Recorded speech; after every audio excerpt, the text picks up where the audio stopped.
might otherwise be infringing. Non-profit, educational or personal use tips the balance in favor of fair use.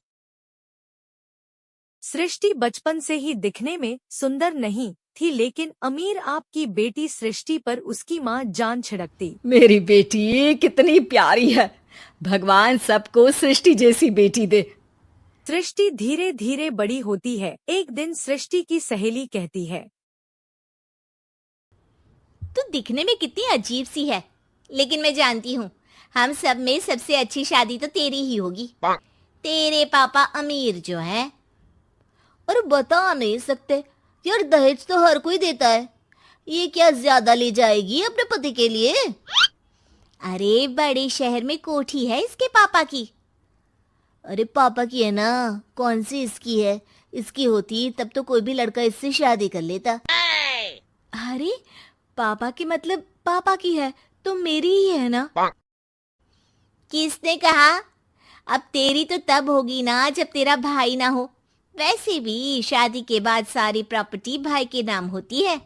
सृष्टि समझ जाती है कि उसे किसी भी हालत में माँ बाप की सारी प्रॉपर्टी को अपने नाम करना है, लेकिन कैसे? एक दिन सृष्टि का भाई शीनू कहता है, बहन क्या कर रही है? तुझसे एक बात करनी है। अरे हाँ हाँ करना, मैं तो तेरी बहन हूँ। बहन मेरी लाइफ में ना एक लड़की है, बहुत अच्छी है। मैं सोच रहा हूँ माँ और पापा से बात करूँ शादी के लिए। सृष्टि को समझ में आ जाता है कि भाई की शादी होते ही भाभी उसे एक दिन भी घर में बर्दाश्त नहीं करेगी। क्या बात है भाई, बताना कौन है वो? यार वो बहुत अच्छी लड़की है, पढ़ी लिखी है, मेरे साथ जॉब भी करती है। बस एक प्रॉब्लम है। हाँ प्रॉब्लम? क्या प्रॉब्लम है भाई? यार वो शादीशुदा है, लेकिन उसके पति ने उसे सिर्फ इसलिए छोड़ दिया क्योंकि उसके माँ बाप दहेज नहीं दे पाए। सृष्टि यह सुनकर न जाने क्यों खुश हो जाती है। अरे भाई तो क्या हुआ, लड़की तुझे तो पसंद है ना? शीनू को लगता है कि बहन उसे समझ रही है। वो इस बात से अनजान होता है कि उसकी बहन की मंशा पूरा घर हड़पने की है। सृष्टि अपनी माँ से कहती है, मम्मी मुझे तो बहुत चिंता है, पता है शीनू क्या कर रहा है? अरे क्या कर रहा है, वो तो काम पर जाता है और वापस घर आता है। नहीं ना माँ, वो यही तो नहीं कर रहा, बाकी सब कर रहा है। आपको पता है उससे प्यार है, और वो भी एक शादीशुदा लड़की से। ये क्या हो गया? मैं सोसाइटी में क्या मुंह दिखाऊंगी? अरे तेरे पापा तो यही कहेंगे कि मैंने ही उसे बिगाड़ दिया है। माँ देखो, मेरी बात मानो, पापा पर भी विश्वास करने की जरूरत नहीं है। अब आप ही बताओ, पापा इतनी देर घर के बाहर रहते हैं क्यों? बोलो।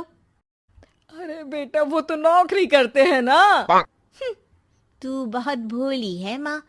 पापा का ऑफिस तो 7 बजे खत्म हो जाता है, लेकिन देखो कितनी देर से आते हैं। अरे नहीं नहीं बेटा, ऐसी कोई बात नहीं है। सृष्टि माँ को एक औरत से बात करते पिता की फोटो दिखाती है। देखो माँ कैसे हैं पापा, मैं ना कहती थी कि पापा सही नहीं है। मैं तेरे पापा से बात करूंगी, दे फोटो मुझे। ओ माँ, वो तो डिलीट हो गई। लेकिन चल, तूने तो देख लिया ना, पापा से बाद में बात कर लेना। और हाँ, मेरा नाम बिल्कुल मत लेना। हाँ माँ।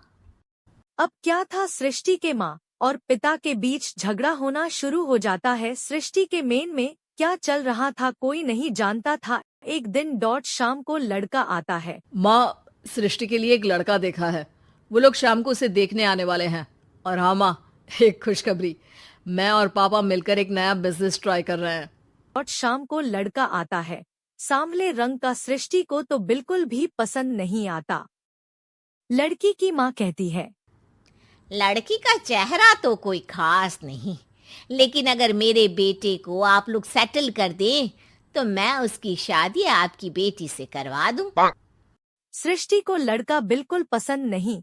हाँ, उसे भाई पर गुस्सा आ जाता है। लड़के वालों के जाने के बाद कहती है, माँ देखा शीनू मेरे लिए कैसा लड़का लेकर आया, न दिखाने लायक न सुनने लायक, सेटल भी नहीं, वो भी हम करें? अरे माँ, मैं जानती हूँ ये मेरी शादी किसी भी घर में क्यों करवाना चाहता है। अरे कैसी बात कर रही है बहन? तूने तो देखा ना, लड़के को मैंने ही मना कर दिया तुझसे शादी के लिए। जिसने लड़का बताया था उसने उसकी बहुत तारीफ की थी। बात आई गई हो जाती है, लेकिन सृष्टि का मन शांत नहीं होता। क्या करूँ, कुछ समझ में नहीं आ रहा। मेरी शादी हो गई तो ये लोग पूरी प्रॉपर्टी शीनू के नाम कर देंगे। मेरे हाथ तो कुछ लगेगा ही नहीं। तभी सृष्टि को आइडिया आता है। वह किसी वकील को फोन करती है। जी देखिए, अगर आपके मम्मी पापा का तलाक हो जाता है तो आपके पिता की आधी प्रॉपर्टी आपकी माँ के नाम हो जाएगी। फिर उसे वो किसी को भी दे सकती है। सृष्टि अब माँ को बेटे के खिलाफ भरती है। माँ, शीनू पर नजर रखा करो। वो जिस लड़की के प्यार में है ना, वो शादीशुदा है। यहाँ आएगी, सारा पैसा, रुपया, जमीन, जायदाद सब हड़प लेगी। पापा का भी हाल तुमसे छुपा नहीं है। ऐसा ना हो कि मैं और आप एक दिन सड़क पर भीख मांगे। हे भगवान, मैं तो जीते जी मर जाऊंगी अगर ऐसा हो गया तो। ऐसा हो गया नहीं माँ, ऐसा ही होगा। अभी समय है, आगे का सोच लो। मैं तो कहती हूँ पापा से आधी प्रॉपर्टी लेकर अलग हो जाओ।